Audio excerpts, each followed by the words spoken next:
Hello बच्चा party, कैसे हैं आप सब। एक और फिर से स्वागत है आपके चैनल क्लियर साइंस में। और हम लोग पिछले वीडियो में क्वेश्चन 11 कर चुके थे। अब बारी है बच्चा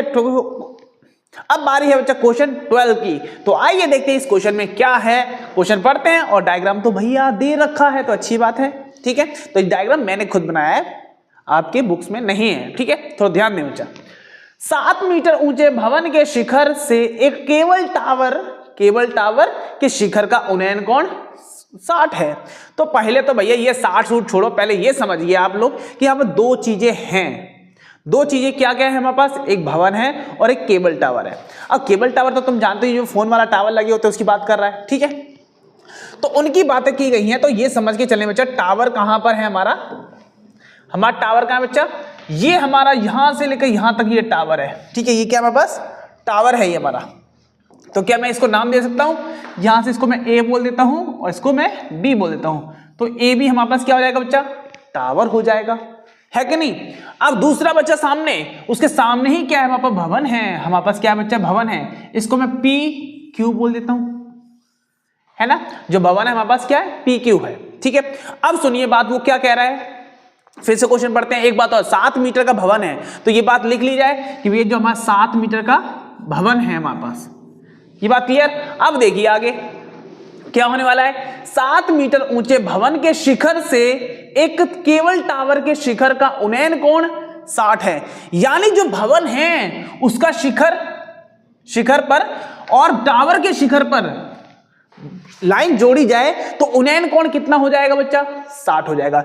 यानी शिखर पकड़ा हमने किससे, भवन का, और टावर का शिखर पकड़ा और वहीं पर उन्नयन कोण बना दिया कितने का बच्चा, 60 का बना दिया। कितने का, 60 डिग्री का। बात समझाइए। अब आगे देखिए, और उसके पाद बिंदु का अवनमन कोण कितना है बच्चा, 45 है। यानी शिखर की बात करी तो हमने कितना कर दिया, 60 कर दिया, और उसके पाद बिंदु की बात करी जाए तो कोण, अवनमन कोण बन रहा है वो भी 45 डिग्री का। कितने का बच्चा, 45 का। और अवनमन बच्चा ऊपर से बनता है, उन्नयन बच्चा देखो नीचे से बना, नीचे से ऊपर देखा तो उन्नयन बन गया, ऊपर से नीचे देख रहे हैं तो अवनमन बनेगा, तो ये 45 हो गया। ठीक है, इस हिसाब से भैया ये z बन रहा है, तो भैया ये देखिए एकांतर अंतर कोण के हिसाब से ये भी 45 हो जाएगा आपका। ठीक है, अब तो कोई दिक्कत नहीं है, अब तो बातें सिंपल समझ आ रही हैं। और इसको भैया पी क्यू आर मान लेते हैं इसको हम लोग, है ना। क्या बच्चा, मैंने आर मान लिया। ठीक है, एक बात और, ये 7 है तो ये सामने वाली भुजा भी 7 हो जाएगी ना, ये भी आपकी कितनी जाएगी, 7 मीटर हो जाएगी। ये बात क्लियर है। अब लिखना शुरू करते हैं। पहले देख तो ले हमें क्या निकालना है, टावर की ऊंचाई ज्ञात करनी है। टावर की ऊंचाई बच्चा क्या है हमारे पास, ये पूरी ऊंचाई है, ए बी निकालना है हम लोगों को। और ए बी में तो भैया आर बी तो आपको पता चल ही गया है, तो यानी हम समझ पा रहे हैं कि ए आर आपको निकालना है। तो यहां पर भैया इसको मैं मान लू एक्स थोड़ी देर के लिए, क्या मैं इसको एक्स मान सकता हूं, कोई दिक्कत नहीं। चलो लिखना शुरू करते हैं बच्चा। अब रामायण लिखना शुरू करते हैं, क्या है इसके अंदर कहानी। तो पहले लिखेंगे बच्चा हल। क्या हमारे पास हल है बच्चा,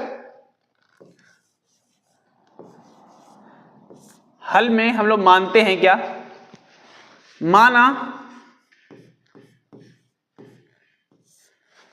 टावर की लंबाई या टावर की ऊंचाई, कुछ भी कह लो, टावर की ऊंचाई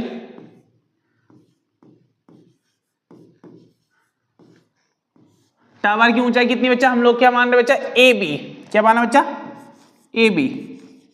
ठीक है, जहां पर ये बात समझाइए भैया, हमने मान लिया कि भैया ए बी क्या टावर की ऊंचाई है, जहां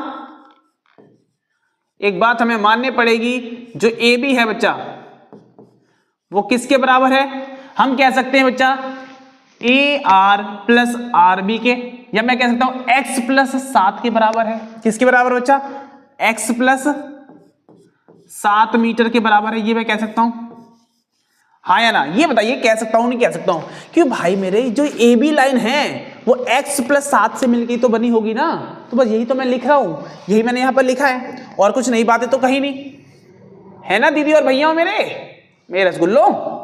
क्या ये बात समझ पा रहे हैं आप, बिल्कुल समझ पा रहे होंगे, मैं ये मानता हूं।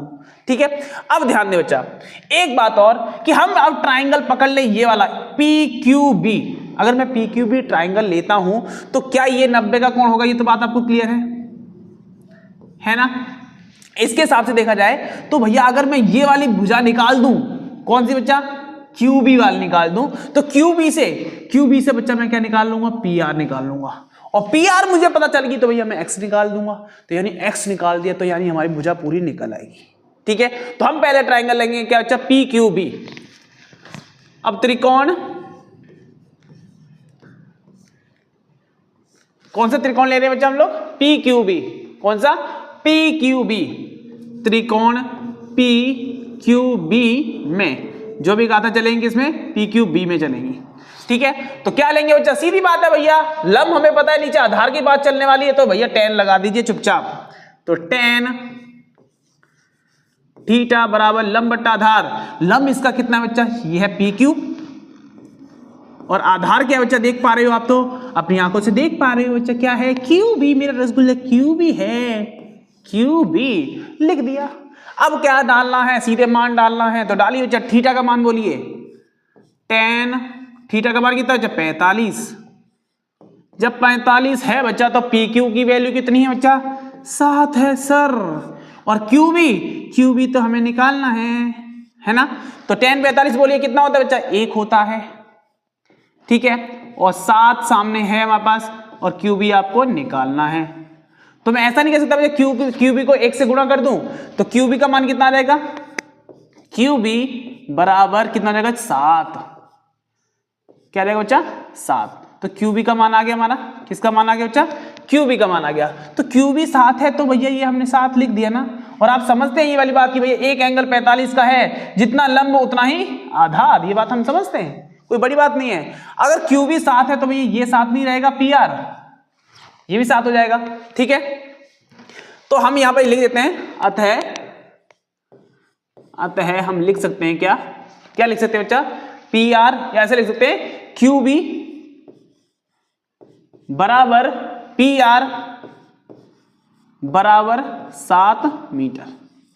ठीक है, इतना मैं लिख पाऊंगा। ठीक है, ये बात समझाइए। अब थोड़ा सा कलर चेंज कर लें, कलर सुंदर लगते हैं इस बार, है ना। इस बार रखें येलो। ठीक है, येलो की बात कर रहे हैं।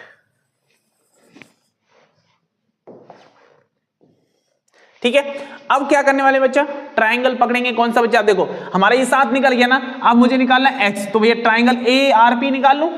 ARP में अंदर बात करते हैं, तो त्रिकोण ARP की बात कर रहे हैं ना, ARP लिया, तो भैया इसमें बात करेंगे तो भैया सीधी बात है, हमें tan ही लगाना पड़ेगा, क्योंकि भैया आधार हमें पता है, लंब हमें निकालना है। ठीक है, यानी X की वैल्यू निकालनी है, तो tan लगा दीजिए बच्चा, tan थीटा बराबर लंब बटा आधार, लंब कितना है बच्चा हमारे पास, X है ना, लंब तो हमारे पास X है, और आधार कितना है बच्चा, PR, कितना, PR।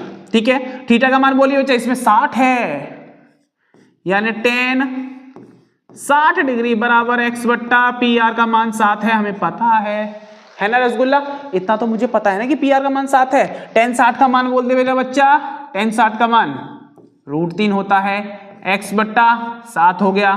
ठीक है ना, तो X का मान कितना रहेगा बच्चा, X का मान बोलिए, X बराबर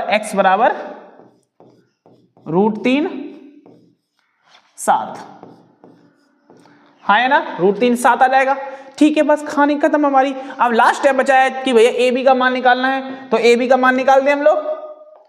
तो AB का मान कितना होने वाला है, ध्यान दें बच्चा, तो AB बराबर हमने पहले ही पता कर रखा है, X + 7 होता है, कितना होता है, X + 7 होता है। तो X का मान तो अभी निकाला हम लोगों ने, कितना है, 7 √3 या √3 7 एक ही बात है, तो मैं लिख रहा हूं 7 √3, और प्लस में बच्चा क्या है, 7 है, ये आ गया।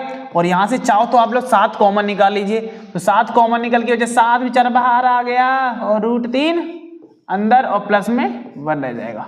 ये बात तो जानते हो, इसके साथ 1 बैठा हुआ होता है हमेशा, इसके साथ हमेशा ही 1 बैठा होता है। तो AB का मान आ गया, और AB हमारा क्या था, टावर की लंबाई या टावर की ऊंचाई।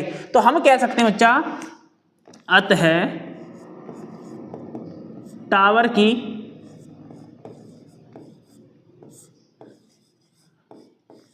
ऊंचाई